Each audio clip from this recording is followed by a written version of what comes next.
Tell me your name. Oh, my name is Oliver Martin. And where were you born? I was born in Pennsylvania, outside of an area called Pittsburgh, Monroeville. Where do you reside today? Today I reside in two different locations. I actually live in Green Bay, Wisconsin, but I also work and live in New York City and Manhattan. When you were 12 years old, what did you want to be when you grew up? When I was 12 years old, what did I want to be when I grew up? I wanted to be an adult in a quick way. But I think that when I was 12, I kind of thought that I might like to do something along the lines of social work. I'm not really sure where that comes from, but it was sort of one of the things that I thought about when I was around 12 years old. Okay. How old are you now? Now I am 54. 54. This is an interesting question. So, where were you when you first discovered that you had the capacity to love in a romantic way someone of the same gender? I was actually, let me think about this answer. When I first felt I had the capacity to love someone of the same gender, it was in high school when I was 15. And I had my first boyfriend at 15. And we weren't totally romantic yet, but you know, it's just that whole learning curve about what romance is and stuff. And both of our families had to be a little bit on the open side because they knew what was happening. So they kind of talked to us a little bit about what they did not understand. And we told them what we were trying to understand. So that was my first experience of romantic encounter and with someone of the same gender, and sort of what I would call dating. And where was this? This was in Pennsylvania. So growing up in Pennsylvania, this is where you've discovered... Right, so growing up in Pennsylvania, this is where I discovered my first relationship. And we kind of grew up in a rural part of Pennsylvania, so you didn't have too many people we had to answer to about who we were, what we were doing, because it was still fairly farm country, fairly rural, so it's a fairly small community.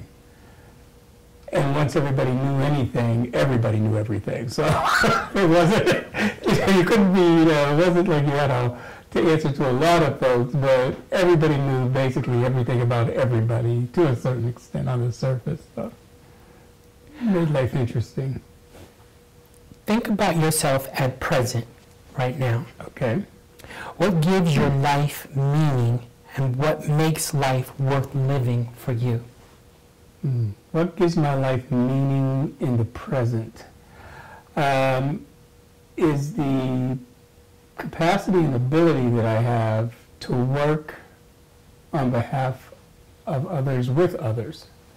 Gives my life a little bit of meaning. And I say that in the sense of the work that I do in same-gender loving relationship work, the work I do with HIV and AIDS, the work I do in faith and spirituality helps me to realize things that are important to me and to live them out. And there was a second, I think there was I'm just pondering. What makes life worth living for you? Right. What makes life worth living for me is, comes in multiple levels. That's a deep question. What makes it worth living? Life for life is worth living. You know, I do believe spiritually that, you know, we have a wonderful place for reunion when we leave this place, but we're not supposed to hurry ourselves. So while we're here, we're supposed to enjoy what we do here and enjoy every day as it comes. So I think I'm one who really just stops and smells the roses seriously on a day-to-day basis. And that sort of makes life worth living right now in this present peace.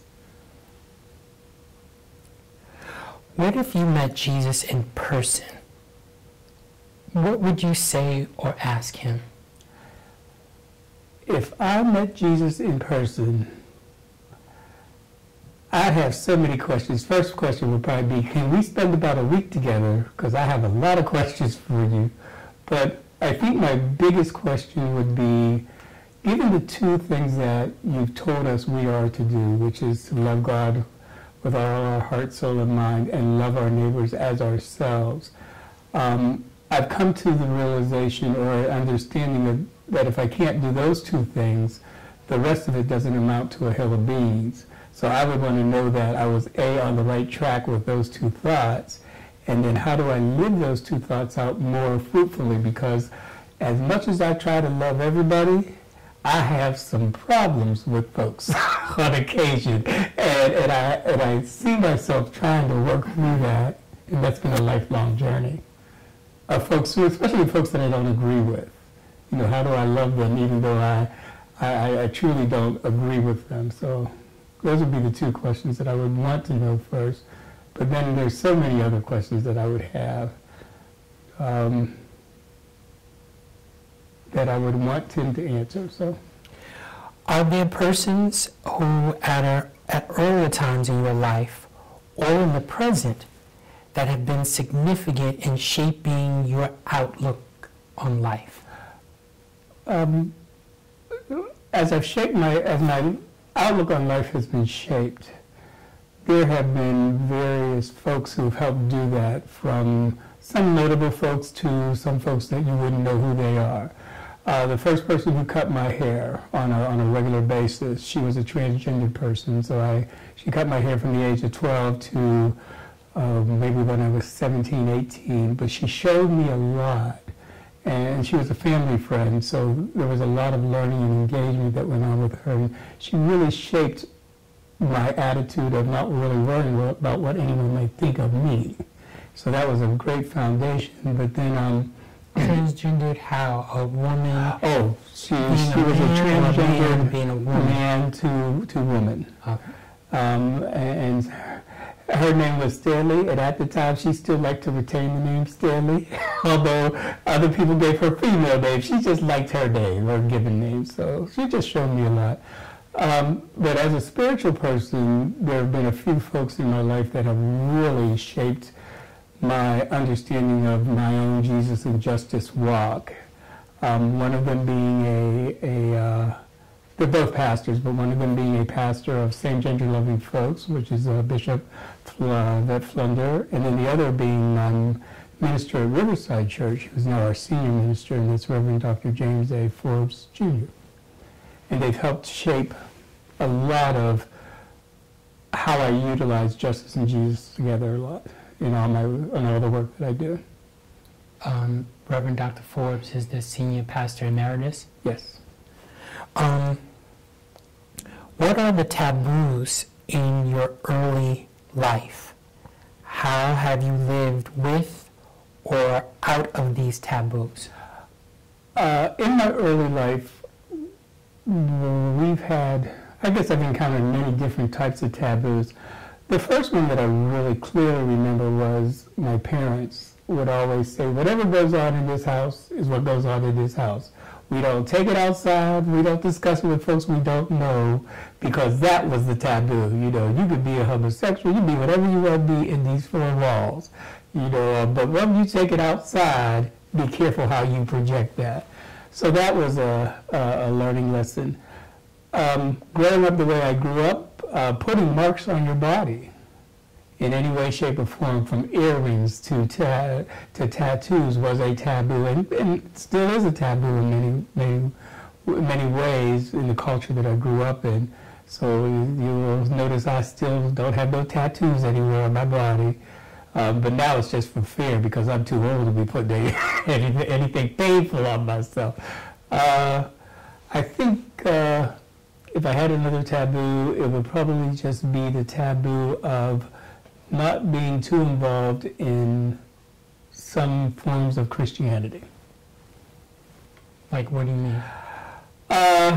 Forms of Christianity that really did not run with the two rules that I spoke of that Jesus laid down for us. If your Christianity doesn't run with those two as being the forethought of what you do as a so-called Christian, then the taboo would be not to run with you.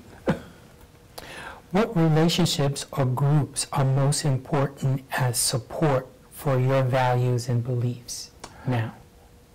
I think the groups that are the most important for values and beliefs that I hold today are the groups that are 100% inclusive without reservation. I'm not saying you don't have judgment, but the moment you start to judge is the moment that's what I call a reservation. So those are the groups that I sort of tend to run with, the ones that don't do that judging. And what groups are they? Oh, well, they're primarily spiritual groups, on different levels. Some of them are religious, some of them are not religious. But they still have the same foundation of openness and acceptance. And they're just too numerous to name in that sense, But so I think to myself, Name one. Name one? Oh, well, then I will say,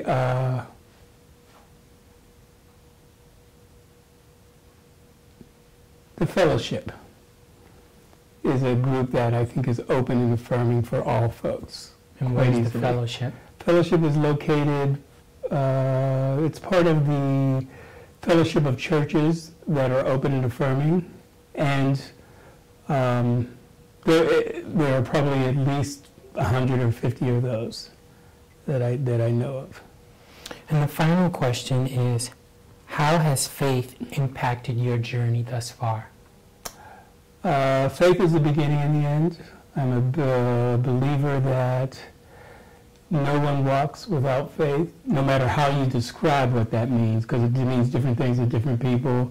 But I believe if you have faith that the ceiling of the room we're sitting in is not going to fall in on you, that's a form of faith. So I kind of say that 99.999% of all children on the planet have faith at different levels in different ways. And I have yet to meet someone who doesn't. How has it impacted your journey? It's impacted my journey because I think everything is possible when you're dealing with other individuals, because we're all fundamentally on the same faith journey of sorts. Just trying to have answers to what life means. So in working with folks, it's impacted me in the sense that it's made it an easier way to start to look at folks and be able to work with them differently, even though we may or may not agree. Great.